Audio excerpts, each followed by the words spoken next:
എല്ലാ കൂട്ടുകാർക്കും ശുഭദിനം നേർന്നുകൊണ്ട് നമുക്ക് ഇഷിതയുടെയും മഹേഷിന്റെയും ഇന്നത്തെ നല്ലൊരു വിശേഷം കേട്ടാലോ. അങ്ങനെ ഇന്നത്തെ വിശേഷത്തില് ഇഷിതയിൽ നിന്നും ആഷിത ആ കാര്യങ്ങളൊക്കെ അറിയാണ്. കൈലാസിന് ഒരു കുഴപ്പവും സംഭവിച്ചിട്ടില്ല. കൈലാസ് വീട്ടിൽ തിരികെ എത്തിയിട്ടുണ്ടെന്നുള്ള കാര്യം ഇതറിഞ്ഞു കഴിഞ്ഞപ്പത്തിന് ആഷിതയ്ക്ക് സന്തോഷമായി. കാരണം ഇഷിതയ്ക്കെതിരെ കൈലാസിനെ വെച്ച് ഒരു പ്രകടനം നടത്താൻ തന്നെ ആഷിതയുടെ അമ്മായിമ്മ ഭർത്താവ് തീരുമാനിച്ചിട്ടുണ്ടായിരുന്നു, മനസ്സിനെയും ഈശ്വറും. അപ്പൊ അങ്ങനെയാണെങ്കിൽ ഇത് അവർക്കിട്ട് ഏക്കുന്ന ഏറ്റവും വലിയ അടിയാവുന്നുള്ള കാര്യം ആഷിതയ്ക്ക് മനസ്സിലായി. പിന്നീട് എന്ത് ചെയ്യണം, ആഷിത നേരെ അകത്തേക്ക് ചെല്ലുവാണ്. അകത്തേക്ക് എന്ന് കഴിഞ്ഞപ്പോഴത്തേനും മനസ്സിനും മഹേശ്വറും തമ്മിൽ ചില ഗൂഢാലോചനകളൊക്കെ നടത്തുകയാണ്. പിന്നീട് പറഞ്ഞു, എടാ മോനെ, നീ ഒരു കാര്യം ചെയ്യുക, കുറച്ച് അണികളെയൊക്കെ സംഘടിപ്പിക്കുക, നമുക്ക് ആ ഇഷിതയ്ക്കെതിരെ ഒരു പ്രകടനം തന്നെ അങ്ങ് നടത്തിയേക്കാം, അവളുടെ ഹോസ്പിറ്റലിൽ വെച്ച് അവളെ നമുക്ക് നാണം കെടുത്തണം എന്നൊക്കെ പറയണം. അപ്പോഴേക്കുമാണ് അങ്ങോട്ടേക്ക് ആഷിത അല്ലെന്നേ.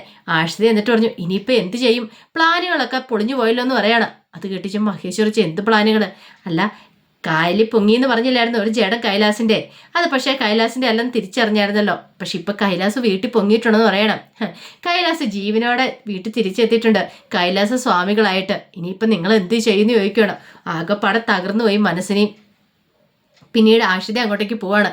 ഈ സമയത്ത് മനസ്സിൻ്റെ അടുത്ത് വന്നിട്ട് മഹേശ്വർ ചോദിച്ചു, ഇനിയിപ്പോൾ എന്ത് ചെയ്യും അമ്മയെന്ന് ചോദിക്കണം. സാരമില്ലടാ, ഈ ഒരു തവണ നമുക്ക് നമ്മുടെ കയ്യിൽ നിന്ന് വഴുതി പോയെന്ന് ഓർത്തിട്ട് എപ്പോഴും അവളങ്ങനെ വഴുതി പോകാൻ പോകുന്നില്ല, നമ്മുടെ കയ്യിലേക്ക് തന്നെ അവൾ വന്നു കയറും, അവളെ ഞാനിട്ട് ഞെരുക്കൂന്ന് പറയണം. അങ്ങനെ പറഞ്ഞിട്ട് മനസ്സിന് ദേഷ്യപ്പെട്ട് അകത്തേക്ക് അങ്ങോട്ട് കയറി പോവാണ്. ഈ സമയത്ത് ആഷിതയ്ക്ക് സന്തോഷമായി. അമ്മയും മോനും കൂടെ പണി വെക്കാൻ വേണ്ടി കാത്തിരുന്ന, പക്ഷെ എന്ത് ചെയ്യാൻ പറ്റും, നടന്നില്ലല്ലോ എന്നൊരു ചിന്ത മനസ്സിലേക്ക് വരുവാണ്. പിന്നീട് ഇഷിത വീട്ടിലേക്ക് വരുവാണ്. അപ്പോഴേക്കും പ്രിയാമണി ക്ഷേത്രത്തിൽ പോയിട്ട് വരുന്നേ. ഇഷിതയെ കണ്ടതും പറഞ്ഞു, അതെ ഇപ്പം ഞാൻ കുറച്ച് വഴിപാടുകളൊക്കെ നേർന്നിട്ട് വന്നോളെന്ന് പറയണം. വഴിപാടുകൾ വീണ്ടും നേർന്നു. അതെ, മോൾക്ക് നല്ലൊരു ജീവിതം കിട്ടാൻ വേണ്ടി കുറേ വഴിപാടുകളൊക്കെ കഴിപ്പിച്ചെന്ന് പറയണം. കൈലാസ് പോയി കഴിഞ്ഞപ്പോൾ ആകെപ്പാടെ വിഷമമായിരുന്നു. ദൈവമേ, കൈലാസ് ഒന്ന് തിരികെ പറഞ്ഞെന്ന് പറഞ്ഞുകൊണ്ട് എത്ര എടുത്താൽ നേർച്ചകൾ നേർന്നറിയോ, അപ്പം അതിൻ്റെ ഇതൊക്കെ നടത്തിക്കൊണ്ടിരിക്കുമെന്ന് പറയണം എന്നും പറഞ്ഞുകൊണ്ട് ഇഷിതയുടെ നെറ്റിയിലേക്ക് പ്രസാദം തൊട്ട് കൊടുക്കുകയാണ്. ഇഷിത പറഞ്ഞു, അമ്മ ഇങ്ങനെ പ്രസാദം തൊട്ട് തരുമ്പോൾ എന്തൊരു കുളിർമയെന്നറിയോ നെറ്റിക്കെന്ന് പറയണം. ഇത് കേട്ടോണ്ട് വന്ന് മാഷ് പറഞ്ഞു, ഇതേ മോളെ, നിന്റെ വീട്ടിലെ നിന്റെ നാത്തൂനേക്കാളും അല്ലെങ്കിൽ നിന്റെ അമ്മായിമ്മേനേക്കാളും കൂടുതൽ കൈലാസ് തിരികെ പറഞ്ഞാന്നും പറഞ്ഞുകൊണ്ട് പ്രാർത്ഥനകളും നേർച്ചകളും വഴിപാടുകളും നടത്തിയത് ആരാന്നറിയാവോ, നിന്റെ ഈ അമ്മയാന്ന് പറയണേ. അതെന്തിനമ്മ അങ്ങനെ ചെയ്തേ, അല്ലെങ്കിൽ എൻ്റെ മോൾക്കല്ലേ അവിടെ കിടക്കപ്പുറതി ഇല്ലാത്തേ, അതുകൊണ്ട് ഞാൻ അങ്ങനെ ചെയ്തേന്ന് പറയണം.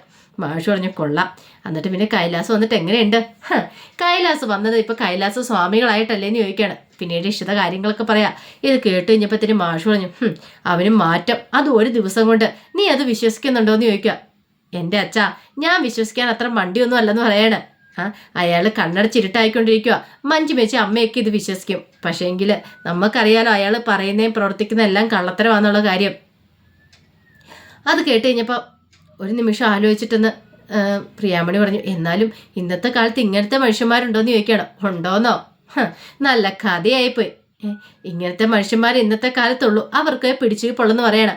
അയാൾ ഇനിയും വരുമെന്ന് പറയണം എന്നെ ദ്രോഹിക്കാനായിട്ട്. അയാൾ അങ്ങനെ പെട്ടെന്ന് മനസ്സ് മാറി പോകുന്ന എനിക്ക് തോന്നുന്നില്ലെന്ന് പറയാം. പ്രിയാമണി പറഞ്ഞു, മോളെ നീ വിട്ടുകൊടുക്കരുതെന്ന് പറയാം, എനിക്കറിയാം എന്ത് ചെയ്യണമെന്ന്. അയാളിപ്പോൾ തൽക്കാലത്തേക്കൊരു മുഖംമൂടി എടുത്ത് അണിഞ്ഞിരിക്കുന്നത് മാത്രമേ ഉള്ളൂ, ഈ സ്വാമികളുടെ വേഷം. അധികം വൈകാതെ അയാളുടെ ദുഷ്ടത പുറത്തു വരുമെന്ന് പറയാണ്. ഇത് കേട്ടുകഴിഞ്ഞും മാഷ് പറഞ്ഞു, അങ്ങനെയാണെങ്കിൽ എനിക്ക് ആ കൈലാസ സ്വാമികളെ ഒന്ന് കാണണമല്ലോ എന്ന് പറയാണ്. എന്നും പറഞ്ഞിട്ട് മാഷ് അകത്തേക്ക് കയറി പോവാണ്. ഈ സമയത്ത് ഇഷിത പറഞ്ഞു, എന്നാൽ ശരി അച്ഛാ ഞാനും ചെല്ലട്ടെ എന്ന് പറഞ്ഞ് ഇഷിത വീട്ടിലേക്ക് പോവാം. അപ്പം പ്രിയാമണി മാഷിൻ്റെ അടുത്തേക്ക് എന്നിട്ട് പറഞ്ഞു, അല്ല മാഷേ, അവൻ്റെ സ്വഭാവത്തിൽ അത് ശരിക്കുള്ള മാറ്റമാണെന്ന് ചോദിക്കാം. പിന്നെ ശരിക്കുള്ള മാറ്റം പോലും അങ്ങനെ പെട്ടെന്ന് മാറുമോയെന്ന് ചോദിക്കുകയാണ്. ഒരു മനുഷ്യൻ അങ്ങനെ ഒറ്റ ദിവസം കൊണ്ടൊന്നും മാറാൻ സാധിക്കില്ല. ഇനി എന്തേലും അങ്ങനത്തെ കാര്യങ്ങളൊക്കെ നടന്നാൽ മാത്രം മാറുള്ളൂ. അവൻ്റെ കാര്യത്തിൽ അങ്ങനെ ഒരിക്കലും നമ്മൾ പ്രതീക്ഷിക്കാൻ പാടില്ലെന്ന് പറയാം, കാരണം അവൻ അങ്ങനെ ഒരു ദുഷ്ടനല്ലേ എന്നൊക്കെ പറയണം. പിന്നീട് ഇഷിത വീട്ടിലേക്ക് വന്നിട്ട് സ്വപ്നയിൽ പറഞ്ഞു, അമ്മ കഴിക്കാൻ എടുക്കട്ടെ എന്ന് ചോദിക്കുകയാണ്. എനിക്കിപ്പോൾ വേണ്ടാന്ന് പറയാം. അപ്പോഴേക്ക് രാമനാഥൻ വന്നിട്ട് പറഞ്ഞു, അതെന്ത് പറച്ചില്ല പറയണേ, അതെ ഇങ്ങോട്ട് വന്നിരുന്ന് കഴിക്കും സ്വപ്നം എന്ന് പറയണം. അങ്ങനെ സ്വപ്നവലിയും പിടിച്ചിരുത്തി. അങ്ങനെ ഇഷിത അവർക്ക് വിളമ്പണ സമയത്താണ് കൈലാസും മഞ്ജുമയും കൂടെ അങ്ങോട്ടേക്ക് വരുന്നത്. അങ്ങനെ മഞ്ജു വന്നിട്ട് അല്ലമ്മേ, ഇവിടെ വെജിറ്റേറിയൻ മാത്രമല്ലേ ഉള്ളൂ, നോൺ വെജ് ഒന്നും ഇല്ലോ അല്ലേന്ന് ചോദിക്കണേ. അതൊന്നും ഇല്ലയെന്ന് പറയണം. എന്നാൽ കൈലാസാണ് ഇരിക്കാൻ പറയണം. അങ്ങനെ കൈലാസ് ഇരുന്ന് കഴിഞ്ഞിട്ട് ചോദിച്ചു, അല്ല ഇവിടെ എന്തോ നോൺ വെജ് ഉണ്ടല്ലോ എന്ന് പറയണം. ഇത് കേട്ട് കഴിഞ്ഞപ്പോഴത്തേനും മഞ്ജു പറഞ്ഞു, അങ്ങനെയൊന്നും ഇല്ലയെന്ന് പറയണം. അല്ല ഉണ്ട്, എനിക്ക് അതിൻ്റെ സാന്നിധ്യം മനസ്സിലായെന്ന് പറയണം എന്നും പറഞ്ഞുകൊണ്ട് കൈലാസ് അങ്ങോട്ട് എഴുന്നേറ്റ് നിൽക്കുവാണ്. ഈ സമയത്ത് സ്വപ്നയിൽ ചോദിച്ചു, അല്ല ഇഷിതേ, ഇവിടെ എന്തെങ്കിലും നോൺ വെജ് എന്തെങ്കിലും ഉണ്ടോയെന്ന് ചോദിക്കും. പെട്ടെന്ന് ഇഷിത പറഞ്ഞു, ആ മീൻ ഫ്രൈ ഇവിടെ ഇരിപ്പുണ്ട്. ആ മഹേഷിന് മീൻ ഫ്രൈ ഇല്ലാതെ ഫുഡ് കഴിക്കാൻ പറ്റില്ലല്ലോ, മീൻ വേണമല്ലോ, അതുകൊണ്ട് ഇവിടെ ഫ്രൈ ഇരിപ്പുണ്ടെന്ന് പറയണം. ഇത് കേട്ട് കഴിഞ്ഞപ്പോഴത്തേനും ഒരു നിമിഷം കൈലാസിൻ്റെ മുഖത്തേക്ക് മഞ്ജുമ നോക്കി. ഓ, എൻ്റെ കൈലാസേണ്ണ എത്ര ദീർഘവീക്ഷണമെന്ന് നോക്കി. ഇവിടെ വന്ന് ഇരുന്നപ്പോൾ തന്നെ ഇവിടെ മീനൊക്കെ ഉണ്ടെന്ന് മനസ്സിലായില്ലെന്ന് ചോദിക്കണം. ഇത് കേട്ടപ്പോൾ കൈലാസ് പറഞ്ഞു, അതെ എനിക്കൊക്കെ ഇതൊക്കെ വർജ്യമാണ്, ഇതൊന്നും കഴിക്കാൻ പാടില്ലെന്ന് പറയാണ്. ഒരു കാര്യം ചെയ്യും മഞ്ജുമേ, നീ എനിക്ക് കുറച്ച് നല്ല പച്ചവെള്ളമോ കുറച്ച് പഴങ്ങളും എൻ്റെ മുറിയിലേക്ക് കൊണ്ടുപോകാം, ഞാനത് കഴിച്ചോളാം എന്ന് പറയണം. അല്ല കൈലാസേട്ടാ, അത് പിന്നെ ഞാൻ പറഞ്ഞല്ലോ, എനിക്ക് ഫ്രൂട്ട്സും പച്ചവെള്ളവും മാത്രം മതി. ഒരു നല്ല യോഗ്യയായൊരു സന്യാസി ഇങ്ങനെയൊക്കെയാണ് ചെയ്യേണ്ടത്, അല്ലാതെ വയറ് നിറച്ച് ഫുഡ് കഴിക്കുകയല്ല ചെയ്യേണ്ടത് എന്നൊക്കെ പറഞ്ഞിട്ട് മഹേഷ് കൈലാസ് അങ്ങോട്ടേക്ക് പോവാണ്. ആ സമയം സ്വപ്നവല്ലി പറഞ്ഞു, കണ്ടില്ലേ മോൻ പറഞ്ഞു, എൻ്റെ ദൈവമേ ഇത്ര പെട്ടെന്ന് ഇത്ര മാറ്റമോ, എനിക്കങ്ങോട്ട് വിശ്വസിക്കാൻ പോലും പറ്റുന്നില്ലെന്ന് പറയണം. ശരിക്കും പറഞ്ഞാൽ ഒരു അത്ഭുതമായിട്ട് എനിക്ക് തോന്നുന്നത്, എല്ലാം എൻ്റെ മോളുടെ ഭാഗ്യം എന്നൊക്കെ പറയണം. പിന്നീട് കുറച്ചു നേരം കഴിഞ്ഞപ്പോൾ ഡൈനിങ് ടേബിളൊക്കെ തുടച്ച് ഇഷിത അവിടെ നിൽക്കുമ്പോഴത്തേനും കൈലാസ് അങ്ങോട്ടേക്ക് വരുവാണ്. കൈലാസ് വന്നിട്ട് പറഞ്ഞു, അതെ സഹോദരി എന്നോട് ക്ഷമിക്കണമെന്ന് പറയാം. സഹോദരിയോ? മുമ്പൊക്കെ പെങ്ങളേന്നായിരുന്നല്ലോ വിളിച്ചോണ്ടിരുന്നേ, അത് പിന്നെ ഒരു വയറ്റിൽ പിറക്കണമെന്നില്ല സഹോദരി ആവാനായിട്ട്. ഞാൻ ഇതേ എൻ്റെ പെങ്ങളെ ഇങ്ങനെ സഹോദരിയായിട്ടാണ് കാണുന്നതെന്ന് പറയാണ്. ഇത് കേട്ട് കഴിഞ്ഞപ്പോൾ മിഷിത പറഞ്ഞു, ആ സഹോദരി എന്നൊക്കെ അഭിസംബോധന ചെയ്തോളാം, എനിക്ക് കുഴപ്പമൊന്നുമില്ല, പക്ഷേ ആ രീതിയിൽ കാണാനായിട്ട് പഠിക്കണമെന്ന് പറയണം. സഹോദരി സഹോദരി എന്ന് വിളിച്ചിട്ട് ഇപ്പുറത്തെ വശത്തോടെ പാര പണിയാൻ വന്നേക്കരുതെന്ന് പറയണം. അത് കേട്ട് കഴിഞ്ഞപ്പോൾ കൈലാസ് പറഞ്ഞു, ഏയ് അങ്ങനെയൊന്നുമില്ല, എനിക്ക് മനമാറ്റം ഉണ്ടായി, ശരിക്കും മാറ്റം ഉണ്ടായതാന്ന് പറയണം. പള്ളിയിൽ ചെന്ന് കഴിഞ്ഞപ്പോഴാണ് ഞാൻ കാര്യങ്ങളൊക്കെ അറിയുന്നത്. ഞാൻ ഒരിക്കലും തെറ്റായ വഴികളിലൂടെ സഞ്ചരിക്കാൻ പാടില്ലായിരുന്നു, ഞാൻ ചെയ്ത് തെറ്റായി പോയെന്ന് എനിക്ക് തോന്നുന്നുണ്ടെന്ന് പറയണം.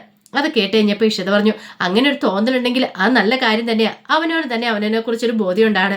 പക്ഷേ നിങ്ങൾ ഒറ്റ ദിവസം കൊണ്ട് നന്നാവില്ലെന്ന് എനിക്കറിയാലോ കൈലാസ് സ്വാമികളെ, അതുകൊണ്ട് എൻ്റെ അടുത്ത് ഈ പ്രകടനം ഒന്നും നടത്തണ്ടെന്ന് പറയണം. ഇത് കേട്ട് കഴിഞ്ഞപ്പോൾ കൈലാസ് പറഞ്ഞു, വേണമെങ്കിൽ ഞാൻ കാല് പിടിക്കാം ഭവതിയുടെ.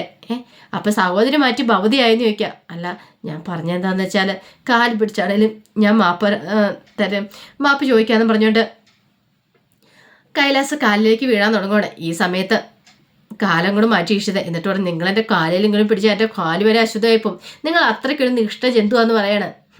നിങ്ങളുടെ സ്വഭാവം മാറ്റം ഞാൻ അങ്ങോട്ട് അംഗീകരിച്ചെന്ന് കരുതിയോ? ഒരിക്കലും ഇല്ല. നിങ്ങളുടെ ഭാര്യയും എൻ്റെ അമ്മായിമ്മയൊക്കെ വിശ്വസിക്കും, പക്ഷെ ഞാൻ ഒരിക്കലും അത് വിശ്വസിക്കാൻ പോകുന്നില്ല. ഞാൻ ഇന്നേന്നില്ലല്ലോ നിങ്ങളെ കാണുന്നേ, നിങ്ങളുടെ തനി കാട്ടാളത്തെ ഞാൻ മനസ്സിലാക്കിയതല്ലേ എന്നൊക്കെ ചോദിച്ചിട്ട് ഇഷിത അങ്ങോട്ടേക്ക് പോവാണ്.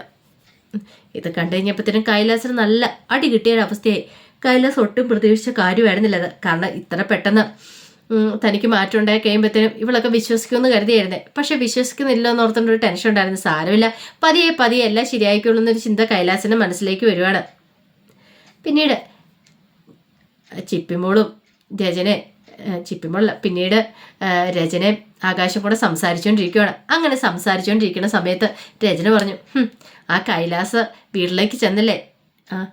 അതെങ്ങനെ നീ അറിഞ്ഞു? അതെ, ഇഷിതയുടെ ഫ്ലാറ്റിൻ്റെ അടുത്തുള്ള ലീലേച്ചി എന്നെ വിളിച്ചു പറഞ്ഞ കൈലാസ സ്വാമികളായിട്ടാ ചെന്നേക്കുന്ന പോലും. ഇത് കേട്ട് കഴിഞ്ഞപ്പോഴത്തേന് ആകാശ് പറഞ്ഞു, അത് പിന്നെ ഉണ്ടല്ലോ, ഒരു നല്ലൊരു പണി തന്നെയല്ലേ ഇഷ്ടത്തേക്കിടെ കൊടുത്തേക്കെന്ന് ചോദിക്കുകയാണ്. അവൻ്റെ ഭാവപ്രകടനം എങ്ങനെയുണ്ടായിരുന്ന പറഞ്ഞേ? കൊള്ളാം, സൂപ്പറായിട്ടുണ്ട്. ഈ പറയുന്ന കൈലാസ് സ്വാമികളാണെന്ന് പറഞ്ഞ് ചെന്ന് ഭയങ്കര കാവടിയൊക്കെ എടുത്തുകൊണ്ട് തുള്ളിച്ചേക്കാണെന്ന് പറയുന്നത് കേട്ടെ. കൊള്ളാം, അവൻ്റെ പ്രകടനം എനിക്ക് എന്താണെങ്കിലും ഇഷ്ടപ്പെട്ടു. ഇനി ആ വീട്ടിലുള്ളവരെ എല്ലാവരും കയ്യിലെടുക്കും. ആ സ്വപ്നവല്ലിനെ കയ്യിലെടുത്തിട്ട് ആ വീട്ടിൽ കയറി കൂടാനായിട്ട് അവൻ തീരുമാനിച്ചിരിക്കുന്നത്. അപ്പോൾ അവൻ്റെ ഉദ്ദേശം നടക്കുകയും ചെയ്തല്ലോ എന്ന് പറയണം. ഇത് കേട്ട് കഴിഞ്ഞപ്പോൾ രചന അത് ശരി തന്നെയാണ്, ഇനി അധികം വൈകാതെ ഇഷിതേനെ അവിടെ നിന്ന് അടിച്ചിറക്കിയോളും, അതോടുകൂടി നമ്മൾ ഉദ്ദേശിക്കുന്ന പോലെ തന്നെ കാര്യങ്ങളൊക്കെ മുന്നോട്ട് പോകുമെന്ന് പറയണം. രചന പറഞ്ഞു, അതെത്രയും പെട്ടെന്ന് നടക്കണം തന്നെ എൻ്റെ ആഗ്രഹം. ആകാശ് പറഞ്ഞു, നടക്കും, നീ ധൈര്യമായിട്ടിരിക്കുക. അവൻ്റെ പതനം കാണാൻ വേണ്ടിയിട്ടല്ലേ, നമ്മളാ മഹേഷിൻ്റെ പതനം കാണാൻ വേണ്ടിയിട്ടല്ലേ ഇതെല്ലാം അങ്ങ് ചെയ്ത് കൂട്ടുന്നേ.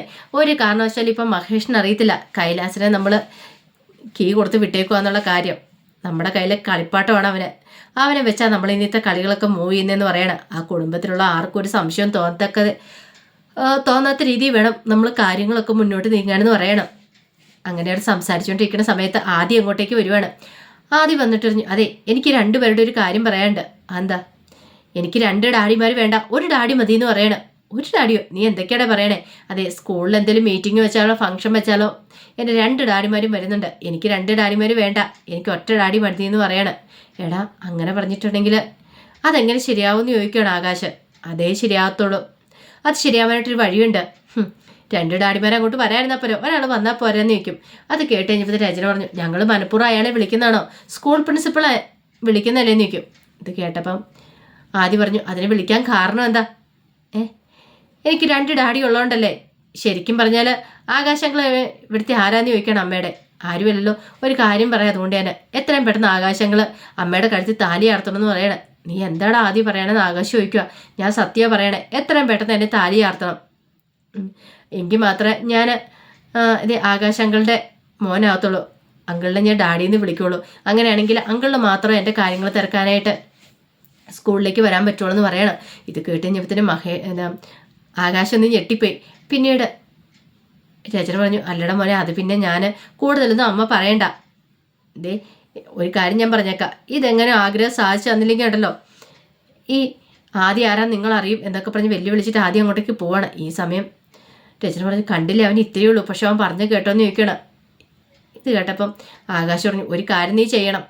ദേ അവനോട് പറഞ്ഞുതരാം, അതിന് വെച്ചാൽ വെള്ളം അങ്ങോട്ട് വാങ്ങി വെച്ചേക്കാനായിട്ട്. ഒരിക്കലും നടക്കാത്ത കാര്യത്തെക്കുറിച്ച് അവനോട് ചിന്തിക്കുക പോലും വേണ്ടെന്ന് പറഞ്ഞേക്ക് എന്നും പറഞ്ഞ് ആകാശം അങ്ങോട്ടേക്ക് പോവാണ്. ഈ സമയം പിന്നീട് ചിപ്പിമോളും ഇഷിതയൊക്കെ സംസാരിച്ചുകൊണ്ടിരിക്കുകയാണ്. അപ്പം ഇഷിത ചിപ്പിമോളോട് സ്കൂളിലെ വിശേഷങ്ങളൊക്കെ തിരക്കുക. അല്ല ആദ്യമായിട്ടും സംസാരിക്കാറുണ്ടോ എന്നൊക്കെ ചോദിക്കുകയാണ്. അപ്പോഴേക്കും മഹേഷ് അങ്ങോട്ട് വന്നു. ആദ്യമായിട്ട് സംസാരിക്കാറുണ്ടമ്മേ, പക്ഷെ സംസാരിക്കാൻ നിന്ന് തരാറില്ല, ഭയങ്കര ജാടയൊക്കെയാന്ന് പറയണം. ആണോ മോളൊന്നും മൈൻഡ് ആക്കണ്ട, പോയി സംസാരിച്ചാൽ മതി എന്ന് പറയണം. ഇത് കേട്ടേം ചിപ്പിമോള് പറഞ്ഞു, ഇന്ന് സ്കൂളിലൊരു വിശേഷം ഉണ്ടായമ്മേന്ന് പറയുന്നത്. എന്ത്? അതെ, ആദ്യമായിട്ട് ഭയങ്കര ഗൗരവത്തിൽ പോണ സമയത്ത് ഞാൻ ഇഷാദേന്ന് പുറകിന്ന് വിളിച്ചു. എന്നിട്ടെന്താ ആദ്യമായിട്ടും തിരിഞ്ഞു നോക്കിയിട്ട് ഒരു നിമിഷം സ്റ്റക്കായിട്ട് അവിടെ നിന്നു. പിന്നീട് വന്നിട്ട് ചോദിച്ചു, ആരാണ് നിന്നോട് ആ പേര് പറഞ്ഞതെന്നൊക്കെ ചോദിക്കുക. ഞാൻ മറുപടി ഒന്നും പറഞ്ഞില്ല. പിന്നീട് വീണ്ടും അങ്ങോട്ട് പോകാൻ നേരത്ത് ഇഷാദേന്ന് വിളിച്ചു. ആ പേര് കേട്ട് കഴിയുമ്പോഴത്തേനും ആദ്യമായിട്ട് എന്തൊരു വല്ലാത്ത ബുദ്ധിമുട്ടുണ്ട്. ഞാൻ ആദ്യമായിട്ടോട് ചോദിച്ചു, ഇത് ആദ്യമായിട്ട് പേരാണെന്ന്. അപ്പം അല്ലാന്നൊക്കെ ആദ്യമായിട്ട് പറഞ്ഞെങ്കിലും ആദ്യമായിട്ട് മനസ്സ് അവിടെയെങ്കിലും അല്ലായിരുന്നുള്ള കാര്യം എനിക്ക് മനസ്സിലായി. എന്തോ കള്ളത്തരം പറയണം. ഇത് കേട്ട് കഴിഞ്ഞപ്പോഴത്തേനും ഒരു ചെറിയ ചിരി വരുന്നുണ്ട് ഇഷിതയുടെ ചുണ്ടിൽ. കാരണം ഇഷിതയ്ക്ക് മനസ്സിലായി അവൻ്റെ മനസ്സിൽ ആ ഇഷാദ എന്നുള്ള പേര് പറഞ്ഞു കഴിഞ്ഞിട്ടുണ്ടെന്ന്. ഇനി അത് പെട്ടെന്ന് മാറ്റാൻ പറ്റുമോ എന്നുള്ള കാര്യം മനസ്സിലായി. അപ്പോൾ അതിൻ്റെ വിശേഷങ്ങളൊക്കെയാണ് കണ്ടേ. ഇതിൻ്റെ ബാക്കി വിശേഷങ്ങളുമായിട്ട് വൈകുന്നേരത്തെ പ്രൊമോയി വരാട്ടോ. ഒരിക്കൽ കൂടി എല്ലാവർക്കും ശുഭദിനം നേർന്നുകൊണ്ട് നിർത്തുന്നു. നന്ദി.